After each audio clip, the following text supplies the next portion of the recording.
Assalamualaikum warahmatullahi wabarakatuh. Selamat datang di channel Cerita Serem. Sebelum lanjut cerita, tulis sholawat dulu di komentar ya, agar kelak kita mendapatkan syafaat di akhirat nanti. Amin. Di sebuah desa sunyi di kaki bukit, hiduplah seorang nenek tua bernama Tiroh, sendirian, tanpa anak, tanpa suami, hanya ditemani ladang dan cangkul tua miliknya. Saat hujan mengguyur deras dan angin mengguncang genteng-genteng tua, Nenek Iroh tetap pergi ke sawah. Tapi hari itu, dia tak pulang hanya dengan peluh di tubuhnya. Ia pulang membawa sesuatu dari parik berlumpur, seekor belut putih yang kemudian membuka jalan pada sesuatu yang tak bisa dijelaskan logika manusia. Inilah kisah nyata dari desa Babakan Legok, tentang makhluk putih dari air hujan, dan seorang nenek yang diberi kesaktian dari dunia yang tak kasat mata.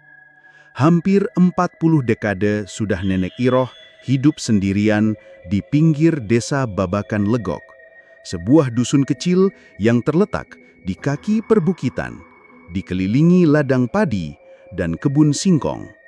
Suaminya meninggal saat musim paceklik tahun 84 dan ia tak pernah dikaruniai anak. Sejak itu, ia menjalani hidup dalam kesunyian yang perlahan menjadi sahabat. Meski umurnya mendekati 70, tubuhnya masih kuat mencangkul dan menanam. Ia bukan jenis orang yang suka mengeluh. Selagi tangan ini masih bisa menggenggam cangkul, tak ada alasan untuk menyerah. Begitu katanya kepada siapa saja yang kasihan padanya. Hari itu, hujan turun sejak pagi. Langit desa Babakan Legok tampak muram, menggantung mendung tebal berwarna abu-abu. Kilat sesekali membelah cakrawala, disusul oleh suara guntur yang menggetarkan dinding-dinding rumah papan. Mayoritas warga memilih tidak keluar rumah, tapi Nenek Iroh, seperti biasa, tetap mengenakan caping dan memanggul cangkul. Ladang Pak Tejo di ujung selatan desa harus selesai dicangkul hari itu. Bukan karena takut dimarahi, tapi karena upahnya berupa 2 liter beras dan Rp15.000 sangat berarti untuknya. Dengan langkah pelan, Nenek Iroh menyusuri jalan setapak berlumpur yang memisahkan pematang-pematang sawah. Angin kencang menampar wajah keriputnya, tapi ia tetap melangkah tanpa ragu. Sampai ia tiba di ladang itu, yang terletak persis di pinggir parit besar yang membelah sawah dari kebun singkong milik Pak Edi. Tanpa banyak bicara, ia mulai bekerja. Satu ayunan cangkul demi satu, tanah yang basah dan berat terbelah, ditata rapi seperti pita. Saat waktu menjelang siang, hujan belum juga reda. Sambil meluruskan pinggang, ia menatap sekeliling. Pandangannya tertumbuk pada sesuatu yang bergerak pelan di dalam parit, tak jauh dari tempatnya berdiri. Gerakan itu seperti melata, meliuk dengan lemah. Awalnya ia mengira itu ular. Namun, saat mendekat, Nenek Iroh mengerutkan kening. Itu belut, kok warnanya kayak kain kafan? Gumamnya melepotin.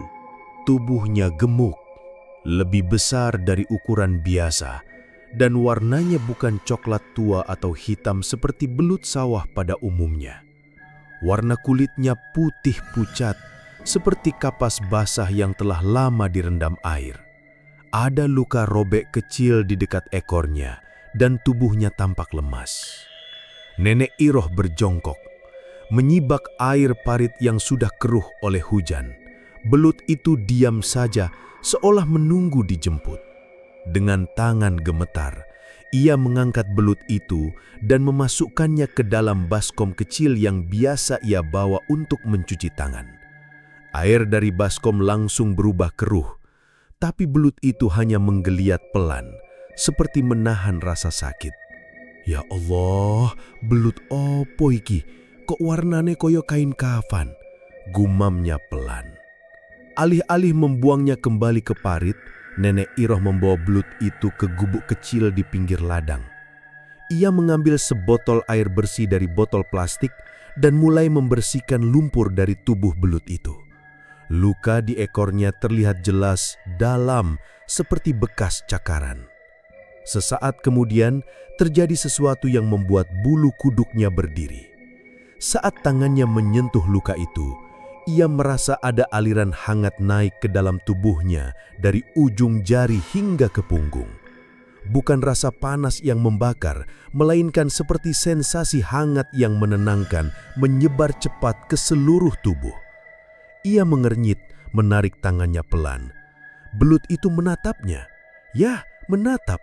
Karena meski tampak ekspresi seperti manusia, matanya tampak menyimpan sesuatu, seolah sedang berbicara atau mengirim pesan diam-diam.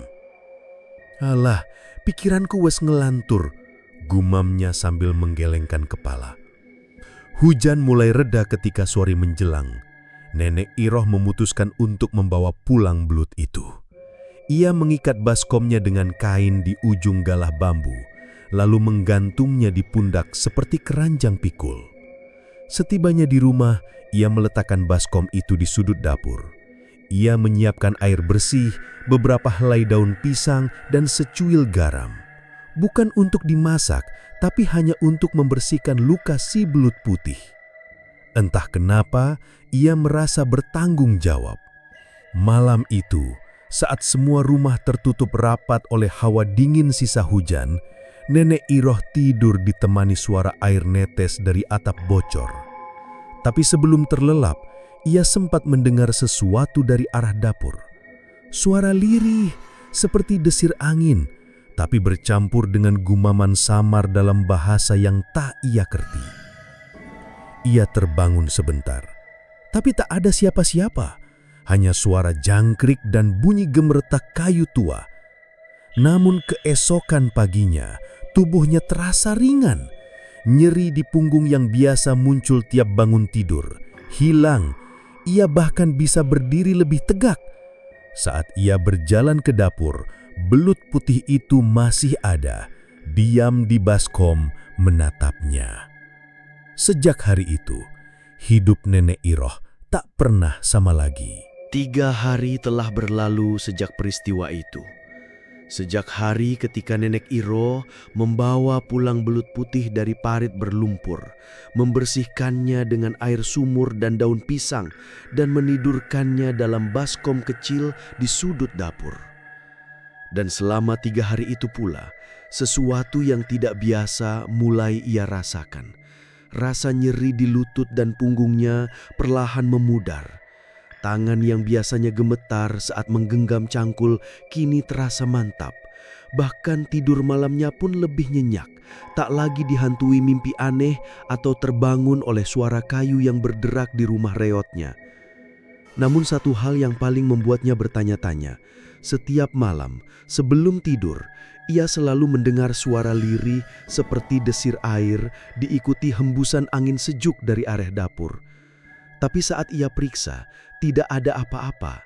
Hanya belut putih itu yang berdiam di baskom, matanya menatap kosong.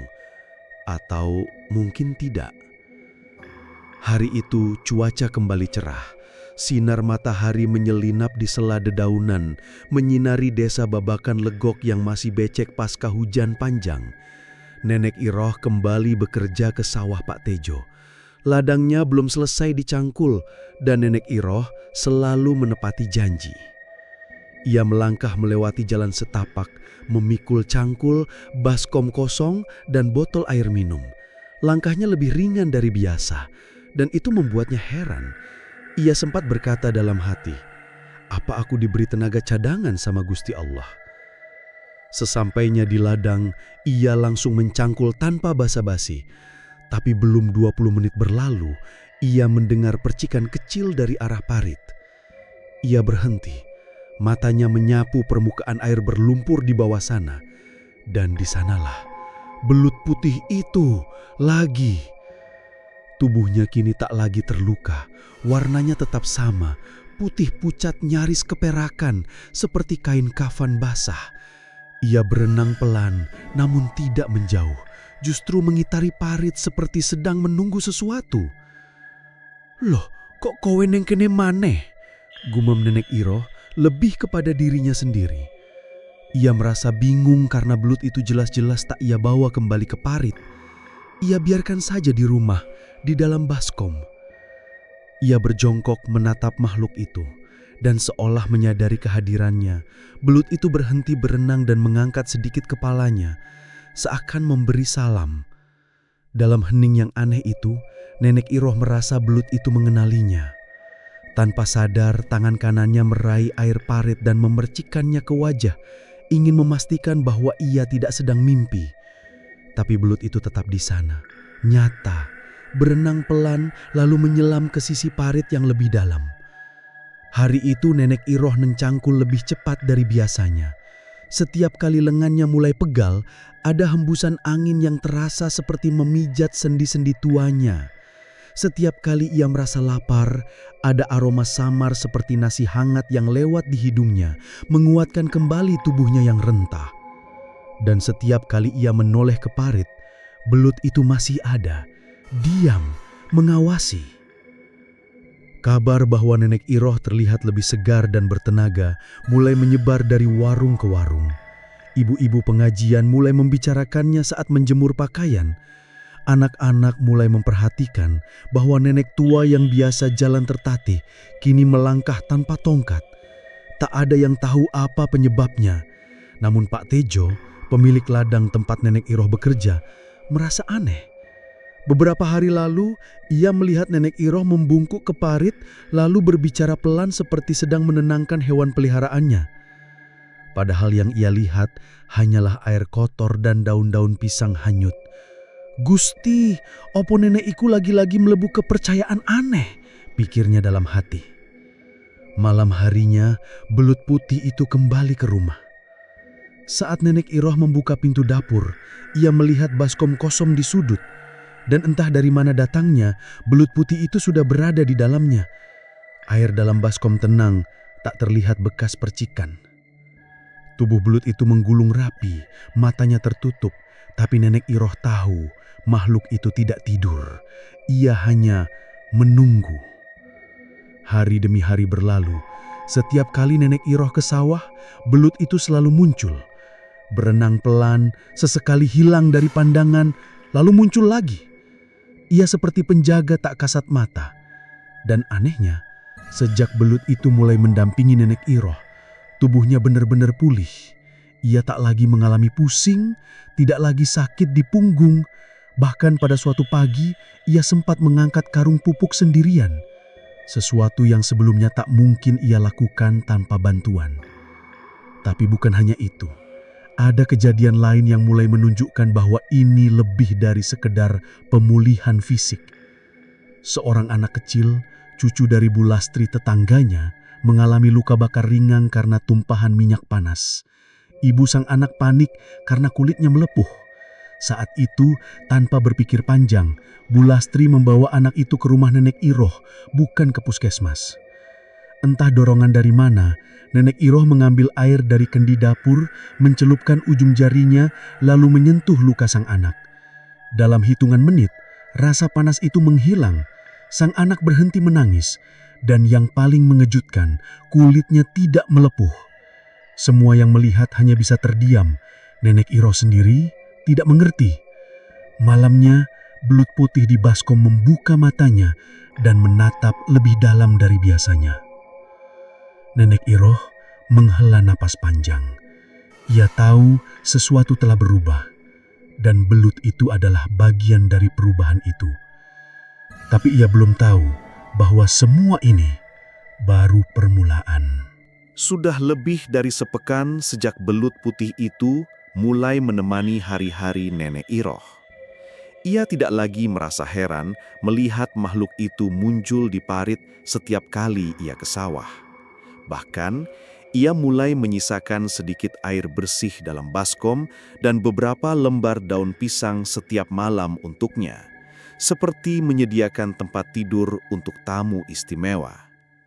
Yang membuat Nenek Iroh merasa ganjil adalah mimpi-mimpinya. Mimpi yang datang hampir setiap malam, seperti film yang berlanjut bab demi bab. Di dalamnya, ia selalu berdiri di tengah ladang yang luas, dikelilingi kabut putih. Di kejauhan, ada suara laki-laki tua berbicara dalam bahasa Jawa halus. Suaranya berat, namun menenangkan. Kadang suara itu berkata, "Kowe ora dhewean nyi, awakmu wis dipilih kanggo nambani, tapi ojo nganti lali sopo sing maringi." Yang artinya, engkau tidak sendiri, nyi, engkau telah dipilih untuk menyembuhkan, tapi jangan sampai lupa siapa yang memberimu. Kadang suara itu hanya membacakan tembang-tembang kuno, kidung dalam bahasa yang sudah jarang didengar.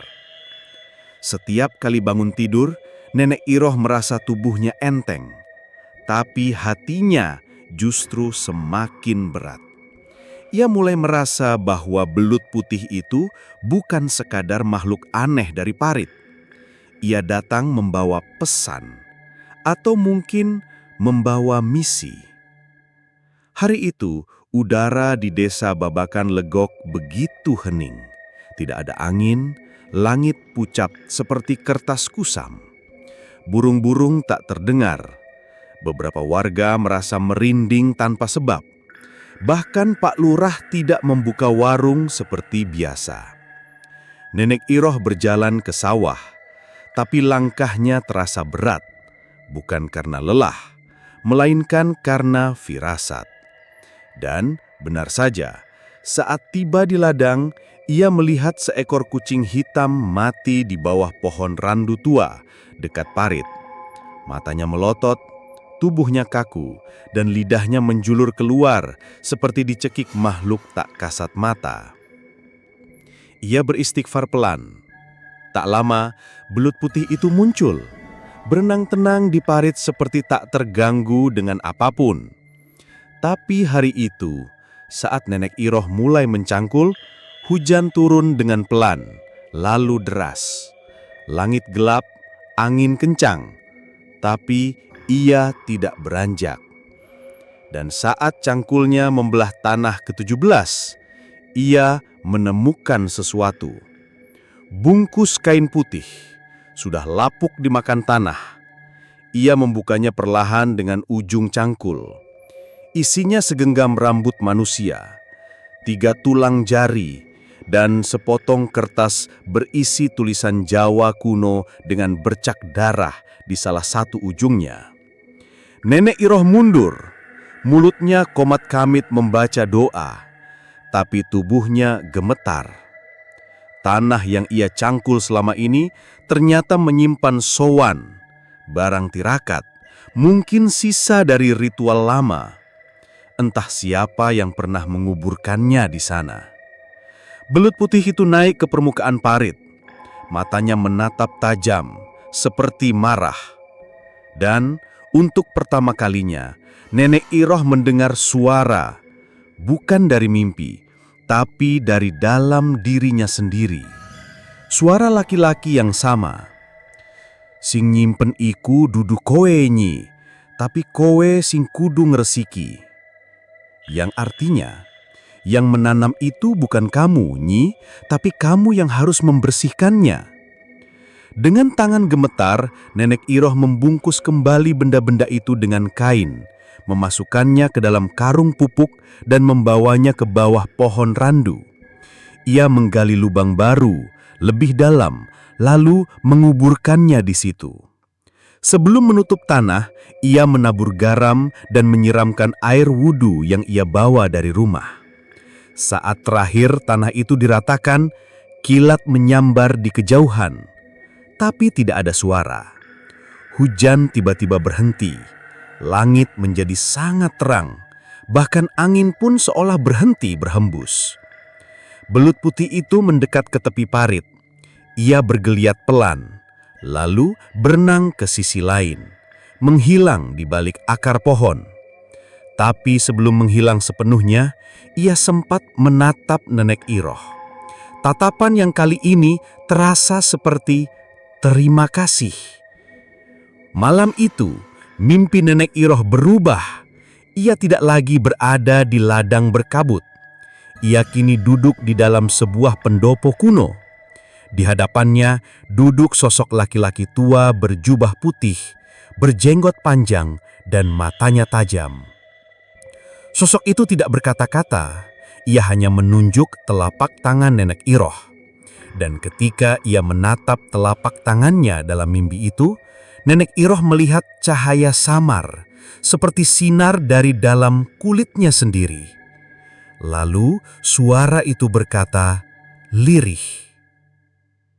Soko banyu kue dibasuh, sako tanah kue dikuati, sako ati kue mbagi waras. Yang artinya, dari air engkau disucikan, dari tanah engkau dikuatkan, dari hati engkau membagi kesembuhan. Saat ia terbangun, tangannya masih terasa hangat. Dan sejak saat itu, siapapun yang sakit dan disentuh oleh tangan Nenek Iroh akan sembuh lebih cepat. Luka-luka kecil menutup dalam satu malam. Demam tinggi turun hanya dengan usapan air dari kendi dapurnya. Desa Babakan Legop perlahan mulai berbisik tentang kesaktian. Tapi Nenek Iroh sendiri masih diam. Ia tidak meminta upah, tidak mencari nama. Ia hanya menyiram sawah, mencangkul seperti biasa, dan setiap malam menyediakan tempat di baskom kecil untuk belut putih yang kini hanya datang saat ia butuhkan. Namun, jauh di sudut pikirannya, Nenek Iroh tahu apa yang ia alami bukan sekadar berkah. Ini adalah awal dari sesuatu yang lebih besar. Suara-suara dalam mimpi, benda-benda yang ia temukan di ladang, dan kemunculan belut itu, semua terhubung. Dan pertanyaannya kini bukan lagi apa yang akan terjadi, melainkan siapakah yang sebenarnya telah memilihku. Sejak mimpi tentang pendopo dan sosok berjubah putih itu, hari-hari Nenek Iroh tak lagi sama. Ia tak hanya merasa lebih sehat secara jasmani, tapi hatinya pun lebih tenang. Suaranya menjadi lebih pelan, namun penuh keyakinan. Tangannya yang dulu keriput dan gemetar, kini terasa hangat, lembut, dan kuat saat menyentuh apapun, terutama manusia yang sedang kesakitan. Namun Nenek Iroh tetap menjalani hidup seperti biasa, mencangkul ladang Pak Tejo, menyiram sayur di kebun belakang, menjemur pakaian sendiri. Ia tak pernah membanggakan apapun. Ia bahkan tidak pernah menceritakan mimpi-mimpinya pada siapapun. Tapi keanehan itu mulai dirasakan warga.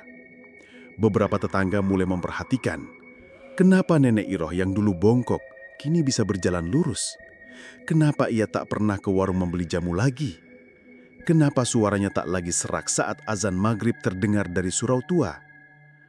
Desas-desus mulai muncul, namun semuanya menjadi nyata di mata orang-orang ketika seorang anak bernama Dika mengalami kejadian mengerikan. Dika, usia 6 tahun, adalah anak dari Mbak Rumi, penjual gorengan yang tinggal 2 rumah dari gubuk Nenek Iroh. Anak itu dikenal lincah dan suka main bola lumpur di dekat parit. Hari itu, ketika ibunya sedang menggoreng tempe, Dika berlari ke belakang rumah dan tanpa sengaja tersandung wajan kecil berisi minyak panas yang sedang disangrai di atas tungku darurat. Minyak panas itu tumpah ke pahanya. Teriakannya membuat seluruh gang gempar. Kulit pahanya langsung melepuh merah dan anak itu menangis meraung-raung tak berhenti. Mbak Rumi panik, mengguyur air seadanya, tapi Dika tetap menggigil dan kulitnya menggelembung. Ia hendak membawa anaknya ke puskesmas. Namun, jalanan desa tergenang dan ojek tidak ada karena hujan sejak malam. Dalam kebingungan, tetangga yang melihat luka Dika tiba-tiba berkata, "Coba bawa ke rumah Nenek Iroh, katanya sekarang bisa nyembuhin orang." Mbak Rumi sempat ragu, tapi rasa takut akan luka anaknya lebih besar dari gengsi. Dengan dibantu tetangga, Dika digendong ke rumah Nenek Iroh. Saat pintu dibuka, mereka mendapati si nenek sedang menyiapkan air hangat untuk mandi. Tak ada yang tahu dari mana ia tahu seseorang akan datang. Nenek Iroh hanya berkata pelan, "Taruh anak itu di tikar, buka kainnya pelan-pelan." Begitu luka Dika dibuka, semua menahan nafas. Kulitnya merah pekat, melepuh parah. Nenek Iroh mengambil kendi air dari pojok ruangan, lalu mencelupkan dua jarinya. Ia tidak membaca doa keras-keras, hanya bergumam lirih. Mungkin tembang, mungkin mantra, atau mungkin hanya bisikan hati. Tangannya menyentuh luka itu. Dika merintih pelan, tapi perlahan rintihannya berubah menjadi isakan, lalu diam. Beberapa menit kemudian, kulitnya tak lagi memerah seperti tadi. Luka lepuhnya mulai mengempis. Kulit yang tadinya melepuh berubah menjadi merah punah, seperti kulit baru. Tak sempurna, tapi jelas sembuh lebih cepat dari logika medis. Mbak Rumi menangis. Ia memeluk anaknya, berulang kali mengucap terima kasih. Tapi Nenek Iroh hanya diam menatap belut putih di dalam baskomnya. Dan anehnya, air dalam baskom itu mulai berpendar lembut, seperti ada cahaya remang dari dalam. Kejadian itu menyebar cepat. Esok paginya ada dua orang datang. Pak Harun, petani tua yang lututnya bengkak, dan Bu Nur, wanita separuh baya yang mengidap asma. Mereka tidak datang bersamaan, tapi dengan harapan yang sama, ingin disentuh oleh tangan hangat Nenek Iroh. Dan entah mengapa, tangan itu memang membawa kesembuhan. Pak Harun bisa jalan tanpa tongkat hanya 2 hari kemudian. Bu Nur yang biasanya ngos-ngosan kalau bicara, bisa menyapu halaman sambil bersenandung. Dari mulut ke mulut, nama Nenek Iroh kembali dikenal di desa. Bukan sebagai nenek tua yang suka mencangkul di bawah hujan, tapi sebagai orang yang diberi kemampuan dari langit. Namun tidak semua orang senang. Pak Lurah mulai gelisah. Ia takut jika warga mulai lebih percaya pada pengobatan kampung dibanding klinik yang ia bantu bangun di dekat balai desa. Ia juga mencium adanya potensi keramaian. Takut jika nama Nenek Iroh menarik perhatian luar desa, lalu menimbulkan kerumunan yang dianggapnya tak terkontrol. Maka ia mengutus Mang Darto, hansip desa, untuk menyelidiki aktivitas Nenek Iroh secara diam-diam. Tapi yang terjadi justru sebaliknya. Mang Darto, yang diam-diam suka mengintip rumah orang dari balik semak-semak, tiba-tiba menyaku melihat belut putih itu berbicara di malam hari, dalam bahasa yang bukan bahasa manusia. "Matanya abang, awake nyolo, ngomongi alus, tapi telingaku pengeng," katanya dengan wajah pucat. Pak Lurah menertawakan cerita itu. Tapi sejak hari itu, Mang Darto jatuh sakit. Ia tidak bisa makan, tubuhnya panas dingin, dan mulutnya komat kamit bicara sendiri. Istrinya membawa Mang Darto ke rumah Nenek Iroh. Dan malam itu, tanpa berkata apapun, Nenek Iroh hanya menatap luka di tubuh Mang Darto, menyentuh keningnya, dan membisikkan sesuatu yang tak bisa dipahami siapapun. Esok paginya, Mang Darto sembuh. Tapi ia tak pernah mau bicara lagi tentang apa yang dilihatnya malam itu. Mulutnya bungkam, tapi matanya selalu penuh rasa takut. Nenek Iroh tahu, semua ini baru awal. Ia tidak meminta kesaktian, ia tidak mencari pengikut. Ia hanya menolong, seperti saat ia menolong belut putih di parit itu. Tapi, belut itu seolah datang membawa takdir lain. Sesuatu yang lebih besar daripada hanya menyembuhkan luka. Sesuatu yang berkaitan dengan kutukan lama, tanah yang pernah dikotori, dan warisan yang tidak disengaja jatuh ke tangan yang tulus. Dan malam itu, sebelum tidur, belut putih itu tak berada di dalam baskom. Ia muncul dalam mimpi Nenek Iroh, menggeliat di tengah pendopo, lalu berubah menjadi bayangan laki-laki tua berjubah yang kali ini menatap langsung ke mata Nenek Iroh dan berkata, "Waktumu durung rampung nyi, tapi cobaan sabanjure bakal leuwih peteng." Artinya, waktumu belum selesai nyi, tapi ujian selanjutnya akan lebih gelap. Nama Nenek Iroh pelan tapi pasti menyebar keluar desa Babakan Lego. Di warung kopi, di pasar kecamatan, bahkan di grup WA pengajian ibu-ibu kota kecamatan, kisahnya menjadi bahan obrolan. Disentuh aja sembuh. Padahal cuma belut dari Pak Arit. Dulu nenek tua yang miskin, sekarang malah dicari-cari orang. Semua orang punya versi cerita masing-masing, tapi satu yang sama, kesaktian Nenek Iroh adalah nyata. Minggu pagi itu sebuah mobil hitam berhenti di jalan kecil depan rumah panggung milik Nenek Iroh. Mobil yang terlalu mewah untuk tanah desa yang berlumpur. Dari dalam keluar seorang pria berdasi dan seorang wanita berkalung emas besar. Dialah Pak Doni Santosa, pengusaha toko bangunan besar di kota kecamatan. Usianya baru 40-an, tapi penyakit diabetesnya sudah kronis. Kakinya sering bengkak, bahkan katanya sudah dijadwalkan amputasi. Ia pernah ke rumah sakit besar di kota provinsi, tapi tak sembuh. Lalu ia mendengar tentang Nenek Iroh. Tanpa memberi kabar, ia langsung datang. Pak Doni naik ke teras dengan langkah diseret, peluh mengucur dari pelipis meski hari tak panas. Di belakangnya istrinya menunduk canggung membawa satu tas hitam besar. Nenek Iroh yang sedang menjemur daun singkong hanya menoleh sebentar, lalu melanjutkan pekerjaannya. "Bu, maksud saya, Eyang," ujar Pak Doni sopan. "Saya dengar panjenengan bisa menyembuhkan." Nenek Iroh tidak menjawab. Ia hanya berjalan pelan, membuka pintu dapur dan mengambil kendi air. Ia menaruhnya di hadapan tamunya, lalu duduk bersila di lantai kayu. "Lukamu bukan di kaki, Nak, tapi di niatmu.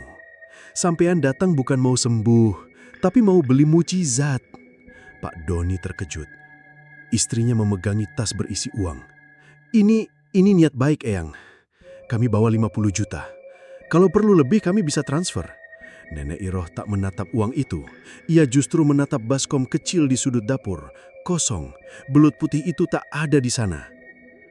"Yang bisa menyembuhkanmu bukan aku, tapi siapa yang ridho. Kalau kau datang hanya bawa uang dan bukan hati, pulanglah." Pak Doni mulai kesal. "Saya tidak minta gratis. Saya hormat sama panjenengan. Tapi saya orang rasional, saya bayar apa yang saya anggap layak." Tiba-tiba angin dingin bertiup ke dalam rumah. Tirai bambu di dapur terangkat, genteng kayu berbunyi. Lalu suara lirih terdengar bukan dari mulut siapapun, tapi menggema dari dalam rumah. "Ora iso dituku! Ora iso dituku!" Tak bisa dibeli, tak bisa dibeli. Pak Doni pucat. Ia berdiri, tapi kakinya malah tertekuk. Ia terjatuh, meringis kesakitan. Istrinya menjerit, tapi Nenek Iroh tetap duduk, tenang, memandangi kendi air yang kini mengeluarkan gelembung kecil, seolah mendidih pelan, namun airnya tetap dingin. Nenek Iroh lalu berkata, "Ambil air ini, basuh kakimu, lalu pergilah tanpa meninggalkan uang." Dengan tangan gemetar, Pak Doni mengambil kendi itu. Ia menuangkan ke kedua kakinya. Air itu berbau tanah dan daun basah. Tapi anehnya, setelah itu rasa sakitnya mereda. Ia bisa berdiri kembali. Mereka pun pergi, tanpa berkata apa-apa. Di dalam mobil, sang istri membuang tas uang ke bawah jok dan menatap suaminya yang menangis diam-diam. Beberapa hari kemudian, kabar tersebar bahwa Pak Doni tidak jadi diamputasi. Bahkan kakinya membaik dalam waktu seminggu. Ia coba mengirim hadiah lewat sopir, tapi Nenek Iroh tak pernah mau menerimanya. Belut putih pun tak muncul selama 3 hari setelah kunjungan itu. Nenek Iroh merasa ada sesuatu yang berubah. Hari keempat belut itu kembali, tapi tidak di rumah. Ia muncul di ladang. Saat Nenek Iroh sedang mencangkul, belut putih itu menggeliat di parit dan mengarah ke sisi timur ladang, tempat yang selama ini belum pernah ia tentu. Ia mengikuti arah itu dan tiba-tiba menemukan tanah yang lebih lunak daripada biasanya. Ia cangkul tanah itu. Di dalamnya bukan hanya tanah, tapi sebuah kendi tanah liat tertanam di bawah batu pipih. Di dalamnya ada seikat rambut dan selembar kain putih bertulis aksara Jawa kuno, sama seperti yang dulu ia temukan di sisi pohon randu. Dan di balik kendi itu, sebuah batu kecil berwarna hijau gelap berbentuk seperti telur merpati, licin dan dingin. Begitu batu itu disentuh, tubuh Nenek Iroh seperti kesetrum. Ia melihat kilasan, pohon-pohon besar, kuburan tua, lelaki bersorban yang duduk bersila di gua, dan suara gamelan yang terdengar jauh seperti dari masa silam. Ketika ia tersadar, belut putih itu sudah tidak ada. Tapi batu hijau itu kini selalu ia simpan di kendi kecil yang ia tutup dengan kain putih. Dan sejak saat itu, orang-orang yang datang dengan niat buruk tidak bisa mendekati rumahnya. Bahkan ada yang kesurupan sampai ke pintu pagar bambunya. Suatu malam Nenek Iroh bermimpi kembali berada di pendopo. Tapi kini ia duduk bersama 5 sosok berjubah putih. Salah satunya berkata, "Panjenengan wis nampa titipan. Tapi titipan bukan hadiah. Titipan harus dijaga. Dan tiap titipan selalu mengundang pencuri." Ia terbangun dengan dada sesak. Dan benar saja, dalam beberapa hari akan datang tamu baru. Tapi bukan untuk minta tolong, melainkan untuk mencuri warisan gaib itu. 3 hari setelah Pak Doni pulang, tanpa bisa membeli kesaktian Nenek Iroh, suasana desa Babakan Legok berubah. Tak terlihat secara nyata, namun hawa yang membungkus desa itu terasa lebih berat, lebih sepi, lebih dingin, seolah matahari enggan memanaskan tanahnya terlalu dalam. Sementara itu, belut putih tak lagi muncul di rumah Nenek Iroh. Baskom yang biasa terisi air basah, kini hanya kering dan berdebu. Nenek Iroh tahu, ketika belut itu menghilang, berarti ia sedang berada di luar, menjaga sesuatu, atau mengamati siapa yang datang. Malam keempat, seorang lelaki asing memasuki desa dengan motor tua. Tak ada yang mengenalnya. Wajahnya tirus, sorot matanya tajam seperti pencari buruannya. Namanya Yayan, 38 tahun. Pendatang dari kota kecil yang sering disebut sebagai pengambil barang pusaka untuk kolektor gelap. Yayan mendengar kabar tentang kesaktian Nenek Iroh dari seorang sopir angkot yang pernah mengantar Pak Doni. Namun informasi yang ia cari bukan tentang kesembuhan, melainkan tentang batu hijau telur merpati yang disebut bisa membuka gerbang kekuatan gaib kuno. Dan Yayan, dengan segala pengetahuan hitam yang ia miliki, tahu bahwa pusaka seperti itu bisa bernilai ratusan juta jika sampai ke tangan yang tepat. Pukul 2 malam, di saat warga desa terlelap dan kabut menggantung di antara batang-batang pohon pisang, Yayan menyelinap ke halaman belakang rumah Nenek Iroh. Ia tak langsung masuk, ia mengamati dari balik rumpun bambu. Rumah itu remang, tak ada suara, tapi ada yang aneh. Ubin kayu di teras tampak basah, padahal malam itu tak hujan. Ia melangkah pelan, kakinya nyaris tak bersuara. Ia sudah biasa mencuri benda bertuah dari rumah orang pintar, dukun sepuh, hingga petapa gunung. Tapi belum sempat ia mendekati jendela dapur, ia mendengar suara air menetes, bukan dari atap, tapi dari dalam tanah. Seperti suara kendi bocor yang disimpan di kolong rumah. Yayan menjongkok, menyentuh tanah. Hangat. Tiba-tiba, tanah itu pecah, bukan oleh gempa, tapi karena seekor belut putih melesat keluar dari retakan tanah dengan kecepatan tak wajar. Ia melompat tepat ke wajah Yayan, lalu menghilang seperti asap. Yayan terjerembab ke belakang. Saat ia membuka mata, ia tidak lagi berada di halaman rumah Nenek Iroh. Ia berdiri di tengah ladang, tapi bukan ladang biasa. Tidak ada bulan, tidak ada bintang. Ladang itu berkabut tebal dan setiap langkah menimbulkan gema. Sejauh mata memandang, hanya ilalang putih keperakan dan suara gamelan yang mengalun pelan dari kejauhan. Yayan memanggil, "Halo, siapa ini?" Tidak ada jawaban, namun dari balik kabut muncul sosok wanita tua berkerudung putih, membawa cangkul dan kendi. Itu bukan Nenek Iroh, Sosok itu mendekat, dan dari balik wajah keriputnya, suara mengalun lirih. Wong sing nyolong titipan, ora oleh mulih, sak durunge ilang jenenge. Artinya, orang yang mencuri titipan tidak akan pulang sebelum namanya hilang. Yayan berlari, tapi ladang itu tak berujung. Ia terus berlari, namun tetap di tempat yang sama. Kabut tak kunjung menipis, nafasnya sesak, dunia itu seperti menelannya perlahan. Pagi harinya, warga desa menemukan Yayan tergolek di tengah sawah Pak Tejo. Tubuhnya kotor, pakaiannya robek, matanya kosong. Ketika dibawa ke balai desa, ia hanya mengucap satu kalimat berulang-ulang. Aku siapa? Aku siapa? Ia kehilangan identitasnya, tak bisa menyebut namanya, tak ingat dari mana ia datang, tak tahu siapa keluarganya, bahkan tak bisa membaca tulisan di KTP yang ditemukan di sakunya.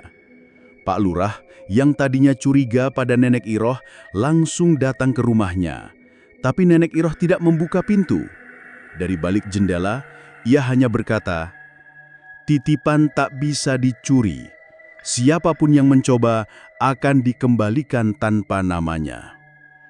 Setelah kejadian itu, Nenek Iroh mengganti letak kendi kecil berisi batu hijau itu. Ia tak lagi menyimpannya di dapur, tapi menanamnya di bawah pohon pisang kecil di belakang rumah dengan alas kain kafan yang telah ia puji dengan doa. Belut putih kembali muncul seminggu kemudian. Ia tak berenang seperti biasa, melainkan menggeliat di bawah tikar tempat Nenek Iroh biasa duduk. Tubuhnya lebih besar sedikit, dan matanya tampak lebih tua. Ia menggeliat sejenak, lalu masuk kembali ke baskom yang kini berisi air dan sehelai daun sirih. Setelah itu, ia diam, seperti biasa. Nenek Iroh tahu, ujian dari niat jahat bukanlah yang terakhir. Selama ia menjaga titipan itu, orang-orang akan terus berdatangan. Ada yang sakit, ada yang ingin sembuh, tapi ada pula yang tamak dan ingin menguasai kekuatan yang bukan haknya. Dan suara dalam mimpinya kini berkata lebih jelas. Saat kembang putih mekar di timur ladangmu, waktu penjagaanmu hampir selesai. Hari itu, Nenek Iroh melihat tunas tanaman asing tumbuh di sudut timur ladangnya. Daunnya kecil, namun batangnya kuat. Warnanya putih kehijauan dan tak ada yang menanamnya. Ia menatapnya lama, lalu tersenyum. Tangannya menyentuh tanah di sekitarnya, seolah menyampaikan pesan. Sampai waktunya tiba, aku tetap menjaga. Sampai belut putih itu berhenti datang. Sejak tunas putih itu tumbuh di sudut timur ladang, hati Nenek Iroh terus dirundung rasa gelisah. Tanaman itu tumbuh cepat. Dalam 7 hari, batangnya sudah setinggi lutut orang dewasa. Daunnya berbentuk lonjong dengan urat yang bercahaya samar saat terkena embun pagi. Dan pada hari ke-10, bunga pertama mekar. Putih murni, kelopaknya berjumlah 7, harum lembut seperti kapur sirih dan air melati. Tidak ada satupun warga yang tahu bunga apa itu. Bahkan Pak Tejo yang sudah puluhan tahun menanam berbagai jenis tanaman, menggeleng bingung ketika Nenek Iroh menunjukkannya. Pohon ini nggak pernah ada sebelumnya, Mbok. Nggak mungkin tumbuh sendiri di ladang. Ini bukan tanaman dari dunia kita, katanya dengan wajah cemas. Nenek Iroh hanya tersenyum. Dalam mimpinya yang terakhir, suara lelaki tua berjubah putih yang selalu muncul di pendopo gaib berkata, "Yen kembang mekar kaping pisan, penjagaan wis separo rampung. Yen lintang abang muncul sakawetan, wis wayahe warisan kui bali." Artinya, jika bunga itu mekar sekali, penjagaanmu sudah separuh selesai. Jika bintang merah muncul dari timur, maka waktunya warisan itu kembali. Malam itu, langit desa Babakan Legok tampak janggal. Tak seperti biasanya, cahaya rembulan tertutup awan tipis, namun udara sangat panas. Anak-anak kecil rewel, anjing melolong bersahutan, dan ayam kampung berkokok tengah malam. Seperti ada sesuatu yang besar datang, tapi belum tampak wujudnya. Tepat pukul 2.03, suara gemuruh terdengar dari arah timur. Bukan petir, bukan pula suara tanah longsor. Gemuruh itu lebih menyerupai gamelan. Gending kuno Jawa yang mengalun pelan namun menusuk dada. Suara yang hanya bisa terdengar oleh orang-orang yang dibuka pendengarannya. Nenek Iroh terbangun dari tidur dan berjalan keluar rumah. Di langit timur ada seberkas cahaya merah menyerupai bintang, tapi terlalu dekat dan terlalu terang. Cahaya itu diam di satu titik, tak bergerak seperti bintang, tak berpendar seperti lampu. Ia hanya ada, menatap ke bawah. Dan saat itulah, belut putih muncul dari dalam tanah, bukan dari baskom. Ia menggeliat keluar seperti ular air, tubuhnya kini lebih panjang, lebih besar, matanya lebih terang. Ia berhenti tepat di depan bunga putih yang baru mekar pagi tadi. Tanpa aba-aba, bunga itu layu seketika. Kelopaknya runtuh, batangnya patah, lalu lenyap jadi debu. Nenek Iroh menunduk. Matanya basah. Ia tahu, itu bukan sekedar bunga, tapi penanda bahwa waktunya hampir tiba. Keesokan harinya, warga digemparkan oleh kabar yang aneh. Salah satu warga bernama Bu Sarti, janda tua yang tinggal di ujung desa, melihat sesosok perempuan berpakaian putih duduk di tangga belakang rumahnya, menangis sambil memanggil, "Mbok Iroh, Mbok Iroh, aku belum sempat pamit." Warga menganggap Bu Sarti berhalusinasi, tapi suara tangisan itu terdengar oleh tetangga kanan kirinya. Dan ketika pagi tiba, di atas tanah dekat tangga rumah Bu Sarti, ada jejak kaki tanpa tubuh mengarah ke ladang Nenek Iroh. Warga semakin percaya bahwa ada sesuatu yang jauh lebih besar tengah berlangsung. Hari itu, banyak warga datang ke rumah Nenek Iroh. Ada yang ingin tahu, ada juga yang sekedar sowan, ada pula yang membawa makanan. Tapi Nenek Iroh tak keluar rumah. Ia duduk di pojok ruang depan, menatap kendi tanah liat yang kini berubah warna.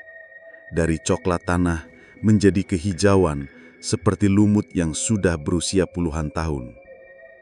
Kendi itu tak lagi ringan. Ia terasa berat, seperti mengandung sesuatu lebih daripada batu hijau itu.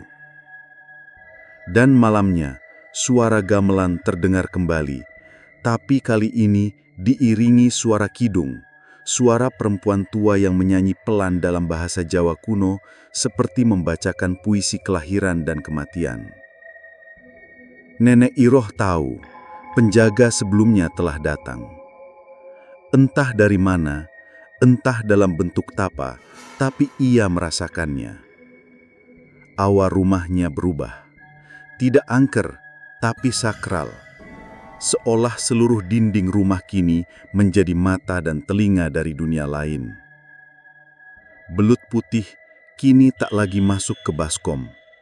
Ia berdiam di bawah ranjang Nenek Iroh. Setiap malam, tubuhnya mengeluarkan cahaya samar seperti pelita kecil dari dasar bumi. Dan satu malam, ketika Nenek Iroh memejamkan mata, ia merasa tubuhnya ditarik perlahan dan ia kembali ke pendopo gaib. Namun, kali ini tidak sendiri. Ada seorang gadis muda di sana, mengenakan kain jarik batik dan kebaya putih, rambut panjang digelung, wajahnya samar tapi menenangkan. Simpenan ini harus berpindah, Mbok. Panjenengan sudah selesai menjaga tanah. Sekarang giliran menjaga warisan.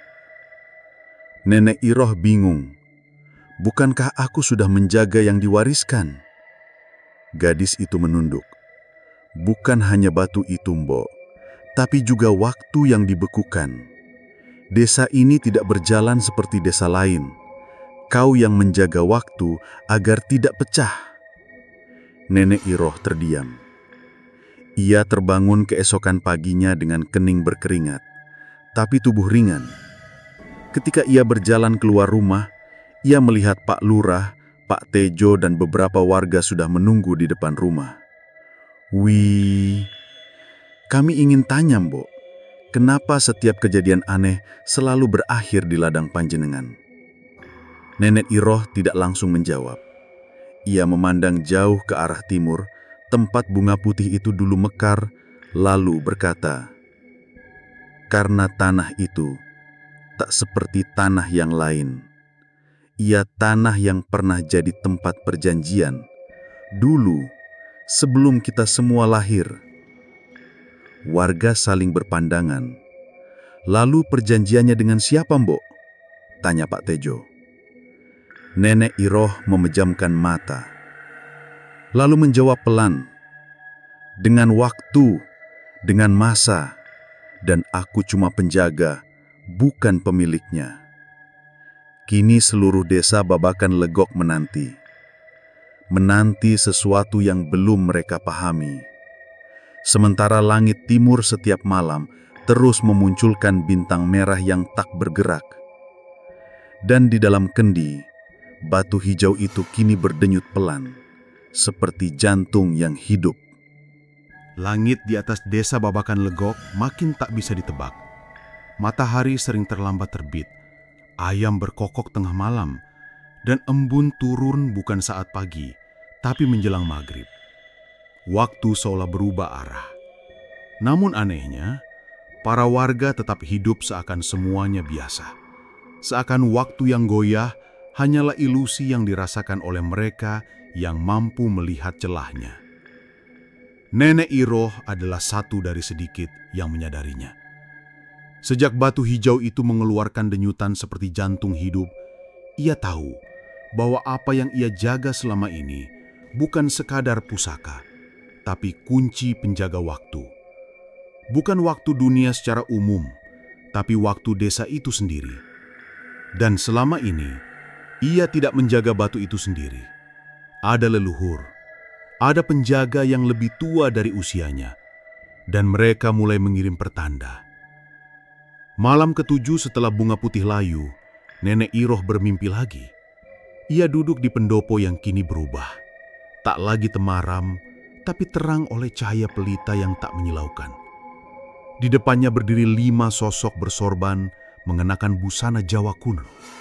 Di belakang mereka ada lukisan besar sebuah desa dengan sawah luas, sungai melingkar, dan sebuah titik merah di tengah ladang. Tempat batu hijau itu kini ditanam. Salah satu dari mereka berbicara. "Kita ini bukan pemilik tanah, tapi peminjam waktu. Waktu itu yang menjadikan Babakan Legok berbeda. Kau jaga pusaka itu 40 tahun. Kini waktu harus dikembalikan." Nenek Iroh bertanya pelan, apa yang terjadi kalau waktu dikembalikan? Sosok itu menjawab, "Yang ditahan akan bebas, yang dikurung akan berjalan." Ia terbangun dengan dada sesak. Pagi harinya, Pak Tejo datang dengan wajah bingung. Ia bercerita bahwa sawah yang biasanya ia garap selama bertahun-tahun, kini tumbuh tanaman jagung, padahal ia tidak pernah menanam jagung. "Aku tanam padi 2 minggu lalu, Mbok, tapi yang muncul malah jagung setinggi lutut. Daunnya beda, batangnya pun aneh," ujarnya gemetar. Beberapa warga juga mengalami hal serupa. Ada yang menjemur gabah, tapi keesokan harinya berubah jadi beras merah yang belum pernah mereka lihat. Waktu bertanam, waktu panen, waktu tidur, semuanya berubah. Dan saat itu, belut putih muncul di sawah, bukan di rumah. Ia menggeliat panjang mengarah ke tanah tempat batu ditanam. Tubuhnya lebih bersinar dari biasanya, dan untuk pertama kalinya ia bersuara. Wis wayahe, wayah bali. Artinya, sudah waktunya kembali. Nenek Iroh kembali ke tempat batu itu ditanam, di bawah pohon pisang. Saat ia menggali tanah dengan tangan, tanah terasa ringan. Kain kafan pembungkus batu masih utuh. Tapi ketika ia membukanya, batu itu pecah jadi dua. Bagian pertama masih berwarna hijau tua, tapi bagian kedua berubah menjadi hitam mengkulat. Dan bersamaan dengan itu, bumi bergetar pelan, seperti suara nafas besar yang keluar dari dalam tanah. Nenek Iroh membawa kedua bagian batu itu ke dalam rumah. Ia tahu, inilah saatnya warisan itu tidak hanya dijaga, tapi diaktifkan. Ia mengisi baskom tua dengan air, memasukkan kedua pecahan batu itu ke dalamnya. Air itu langsung bergolak. Aroma tanah basah dan kemenyan menyebar di udara. Belut putih melompat ke dalam air itu dan menggeliat di antara batu pecah itu. Dan ketika airnya tenang, Nenek Iroh melihat sesuatu. Di dalam air muncul kilasan sejarah. Desa Babakan Legok dulunya bukan bernama itu. Dahulu, desa itu bernama Karangsetra, desa pemuja waktu yang didirikan oleh seorang resi tua bernama Empu Gondokusumo. Ia menciptakan pusaka bernama Watu Pamalir yang mampu menahan waktu agar desa tidak tersentuh zaman dan kekacauan dari luar. Batu itu ditanam di ladang, dilindungi garis keturunan dari perempuan-perempuan suci penjaga tanah. Yang terakhir adalah Nenek Iroh. Ia bukan keturunan sembarangan. Meski ia tidak tahu darah siapa yang mengalir di tubuhnya, Nenek Iroh ternyata adalah keturunan penjaga waktu terakhir yang dulu mengorbankan dirinya agar pusaka itu tak jatuh ke tangan orang-orang dari luar. Dan kini, waktu yang ditahan itu mulai menuntut dilepaskan. Saat ia menatap air di baskom, Nenek Iroh melihat satu gambaran terakhir, sebuah retakan di atas langit desa. Seperti langit bisa pecah, dan dari celahnya muncul tangan-tangan hitam yang mencoba menjangkau tanah. Itulah bayangan jika pusaka itu jatuh ke tangan yang salah. Batu yang pecah itu bukan hanya pertanda akhir tugas, tapi juga panggilan bahwa penjaga baru harus dipilih.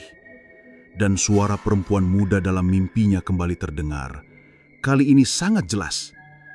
Panjenengan kudu nyerahake, tapi kudu milih sing tulus. Yen salah pilih, waktu orang mung bali, tapi mati. Tepat saat senja menjelang, Nenek Iroh berdiri di depan rumah. Ia memanggil Pak Tejo, Pak Lurah, dan beberapa warga. Dengar, aku akan pergi. Tapi desa ini harus dijaga oleh yang punya hati. Tidak semua bisa. Ia lalu menyerahkan batu hijau yang pecah pada seorang anak kecil bernama Nara. Anak yatim dari tetangga sebelah yang selalu membawakan air minum setiap pagi untuk Nenek Iroh. Rawat ini, Nu, tapi jangan simpan di rumah. Tanam di tempat yang kamu sukai. Jangan tempat orang dewasa tahu. Nara hanya mengangguk. Ia tidak paham penuh, tapi matanya seolah mengerti. Malam itu, Nenek Iroh duduk di depan pintu rumah. Belut putih berada di pangkuannya. Ia menatap langit yang makin merah, makin dekat warnanya, makin ganjil gemetarnya. Dan saat bintang merah muncul paling terang, Nenek Iroh hilang. Tidak mati, tidak pergi, tapi hilang. Yang tersisa hanyalah kain sarungnya di kursi kayu dan suara pelan dari belut putih yang menghilang ke dalam tanah. Waktu wis rampung, warisan wis pindah.